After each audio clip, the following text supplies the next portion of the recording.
Seabra, boa noite. Por que o Cruzeiro já não volta com a mudança, por exemplo, do Lautaro, no lugar do Wallace, que teve um primeiro tempo ruim? E por que tirar o Matheus Henrique naquela ocasião, que era um momento que parecia que também era o que estava mais dando dinâmica à equipe, que teve esses dias de pausa, né, de descanso? E aí o questionamento é por que não teve mais treino e teve 5 dias aí, pelo menos, de folga para os atletas nesse meio do caminho também. Queria que você falasse sobre esses assuntos. O Matheus Henrique pediu para sair, tá certo? Então, entre o tempo da gente tomar a decisão de quem entra no lugar dele e fazer a troca, ele ainda conseguiu, na superação, porque ele estava muito cansado, fazer algumas boas jogadas, mas ele pediu para sair, né? No intervalo a gente optou por fazer uma mudança da estrutura para tentar segurar a linha de 5 deles com 3 jogadores e ter um 3 contra 2 no interior do meio campo. Então, ao invés de trocar um jogador, a gente veio com uma outra proposta, né? E ainda assim a equipe até teve alguns momentos que parecia que a proposta ia encaixar, mas muita descontinuidade, né? Muitos erros, sofrendo com contra-ataques, e nós chamamos o Lautaro para fazer a troca. O Lautaro estava esperando no meio do campo quando a gente sofre o gol. Então, a gente já tinha optado por fazer a mudança. Nem sempre a gente precisa trocar no intervalo um jogador que não está bem na partida. A gente também pode dar a instrução, o feedback, a orientação, e muitas vezes a solução também a gente pode experimentar algo coletivo, como é o que foi hoje, né? Diferente, por exemplo, do jogo contra o Atlético Goianiense, que tinha um aspecto físico de desgaste muito grande naquele momento do próprio Wallace. Nesse momento não, ele estava fisicamente em condições de seguir na partida, e nós buscamos achar outro tipo de solução. Os jogadores tiveram 8 jogos em 28 dias, nós demos 3 dias de folga, que é importante para cada um ver sua família, tirar o desgaste mental daquele momento que estava vindo, e fizemos um ciclo de 3 dias de treino. Depois desses 3 dias de treino, nós demos a folga no domingo, e depois nós treinamos de segunda até hoje. Tá certo? Então, na verdade, foram só 3 dias de folga contínuos, e se a gente faz direto a preparação sem a folga do domingo, fica muito mais difícil da gente controlar a própria carga desse microciclo, e a gente pode chegar no jogo sem estar recuperado. Então, a gente optou por aquele momento ter esse 1 dia, 3 dias de estímulo 1 dia, e depois fizemos 3 dias de estímulos com carga crescente, e aí a preparação dos últimos 2 dias foi baixar a carga para preparar para o jogo, e porque a sequência também, que vem na seguida, um jogo muito importante de quinta-feira. Então, os critérios foram esses. Seabra, hoje o São Paulo ele entrou com o time reserva, né? Teve menos tempo até de preparação do que o Cruzeiro, praticamente aí 2 dias, o Cruzeiro 14 dias, você acabou de explicar essa questão também das folgas, enfim. Agora eu queria saber de você o seguinte, por que hoje o time entrou tão abaixo? Porque o São Paulo praticamente foi superior a maior parte do tempo, e mais, o Cruzeiro aí, quando ele não tinha o material humano que, por exemplo, você tem hoje, esses reforços que chegaram, Caio Jorge, Matheus Henrique, Wallace, enfim, o Cruzeiro parecia que jogava melhor. Com a entrada desses reforços, que esperava-se que o time fosse apresentar um futebol melhor, mais seguro, a gente não tem visto isso. Obrigado. Bem, o elenco do São Paulo é muito qualificado, né? Existia uma desvantagem caso ele repetisse a equipe que jogou contra o Atlético Mineiro, uma desvantagem física muito grande. Então a estratégia deles foi colocar um outro time inteiro. Então provavelmente eles não tiveram só esses 2 dias, isso já era uma coisa que estava sendo preparada antes. Tá certo? Então esses jogadores já foram treinados, e o plano de jogo para jogar com a gente já estava pronto.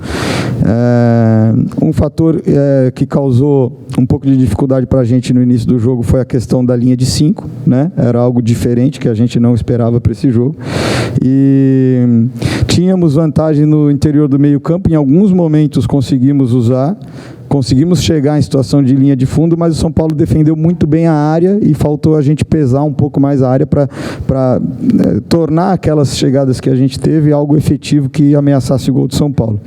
Além disso, a equipe do São Paulo nos gerou dificuldade com o jogo de bolas longas e duelos que colocou durante o primeiro tempo. Então, muitas vezes acabou empurrando a gente para trás com bolas longas, né? Algumas saídas foram no chão, dessas uma parte delas a gente neutralizou, outra parte eles conseguiram empurrar a gente para trás, mas eles foram muito felizes no jogo de duelo que eles propuseram. Tiveram algumas vantagens e isso acabou lhes dando uma parte do domínio aí do jogo no primeiro tempo.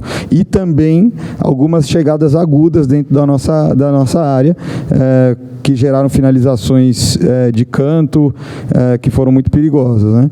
Então, acho que muito mérito em função do adversário ter preparado durante o período 2 planos de jogos diferentes e ter vindo com o time também descansado, né? Isso tornou o jogo, do ponto de vista físico e anímico, igualado, porque ao mesmo tempo são jogadores que também estão disputando um espaço e uma posição para depois jogar a sequência da competição e da própria Libertadores lá, né?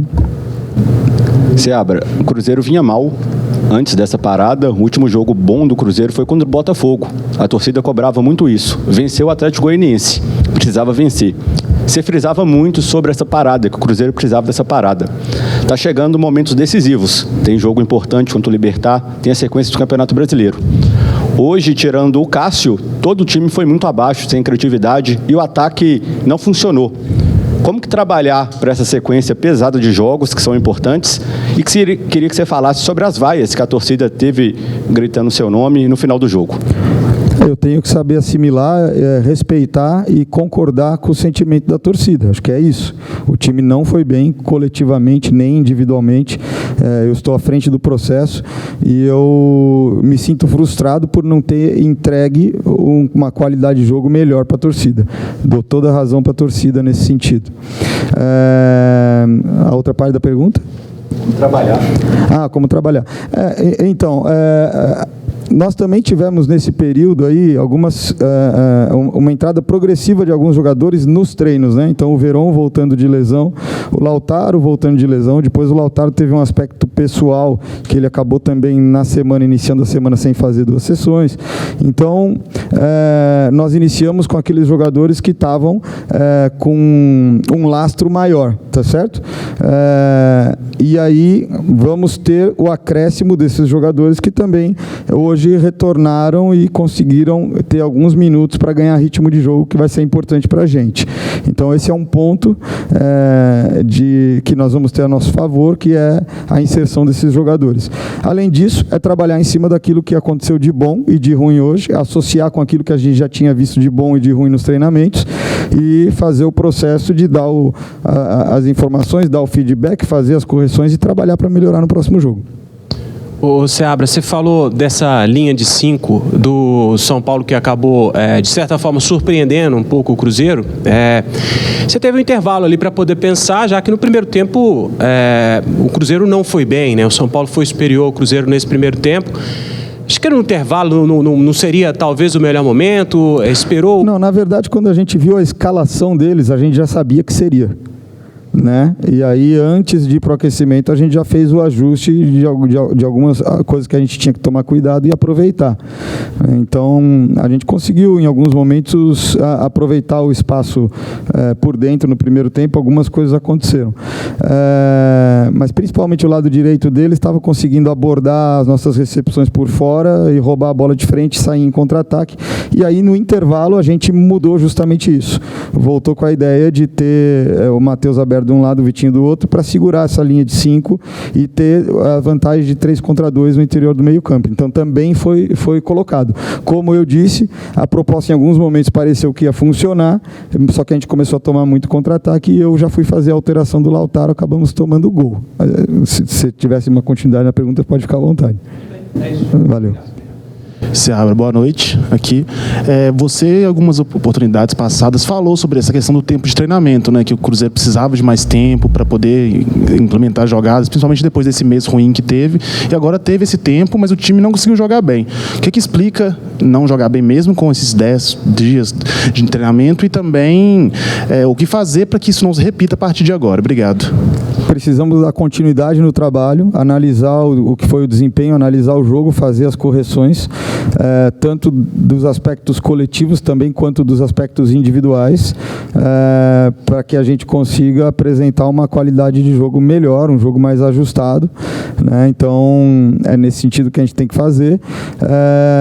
A gente esperava também que com esse tempo tivéssemos uma evolução em vários aspectos, mas conforme eu disse antes, existe um adversário que também se preparou bem, que também tem qualidade e acabou trazendo problemas para a gente, que a gente demorou um pouco para ter as respostas durante o jogo.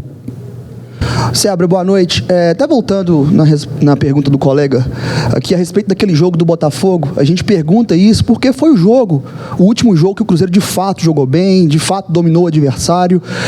O que fazer para o Cruzeiro ter uma atuação pelo menos parecida com aquela? De lá para cá foram 8 jogos, né? O Cruzeiro no Brasileiro apenas ganhou do Atlético Goianiense, que era o último colocado. O que fazer, o que você pretende fazer para o Cruzeiro voltar a ter um rendimento pelo menos parecido com aquele último jogo contra a equipe do Botafogo? Aquele jogo também foi um jogo difícil. O Botafogo também teve chances claras de gol. O Cássio também fez uma grande atuação. Mas, sobretudo, nós tivemos mérito em encontrar as vantagens na fase de construção para quebrar a pressão do Botafogo, e aquilo gerou oportunidades para a gente. Hoje nós tínhamos uma vantagem clara na saída no início do jogo e nós não enxergamos e não utilizamos da forma como poderíamos utilizar. Então a nossa saída ela acabou ou a gente era neutralizado ou usava uma bola longa no fundo do campo e transferia a pressão, subia a pressão contra o São Paulo, ou a gente conseguia com muito esforço, de uma forma não limpa, de uma forma suja, perdendo e recuperando, fazer a construção. Isso também aconteceu em alguns momentos em outras partidas. Se vocês forem lembrar, o primeiro tempo do jogo contra o Palmeiras, a gente teve uma dificuldade semelhante, tá certo? Então, é um processo que, para fazer esse jogo, que a gente não vai pôr a bola em disputa o tempo todo, que a gente vai querer quebrar a pressão do adversário para gerar ataques com critério e com vantagem, a gente tem que ser capaz sempre de enxergar os espaços e os jogadores que estão livres. E isso estava claro no primeiro tempo. Hoje a gente não teve tanta facilidade. Contra o Botafogo tivemos. Seabra, você perdeu o Arthur Gomes, o Lautaro retornando agora, o Gabriel Veron também na mesma performance. Até que ponto faz falta para o seu estilo de jogo um jogador de lado de campo que pode desequilibrar no 1 contra 1 ou na velocidade para atacar as costas dos defensores? Hoje, por exemplo, não tinha nenhum, até inclusive não tinha também o Barreal. Sim, esse é um aspecto importante porque condiciona muitas das nossas escolhas de como jogar, né? Então, a gente, por exemplo, contra o Atlético Goianiense, de um lado do campo usou o Barreal dando amplitude no ataque e do outro lado o William. Mas já é uma situação que nem sempre é possível o lateral conseguir atravessar todas as linhas, né? E abrir como um ponta, né? No 3-2-5 que a gente foi fazer no início do primeiro tempo do outro jogo. O Lautaro é um jogador que pode fazer a ponta, mas ele é mais um segundo atacante de movimentação, né? Então depois a gente também buscou fazer um duplo 9. No final do jogo acabamos utilizando de novo o Pereira flutuando por dentro e o William subindo desse lado. E aí colocamos o Veron por fora do lado esquerdo para fazer combinações com o Marlon.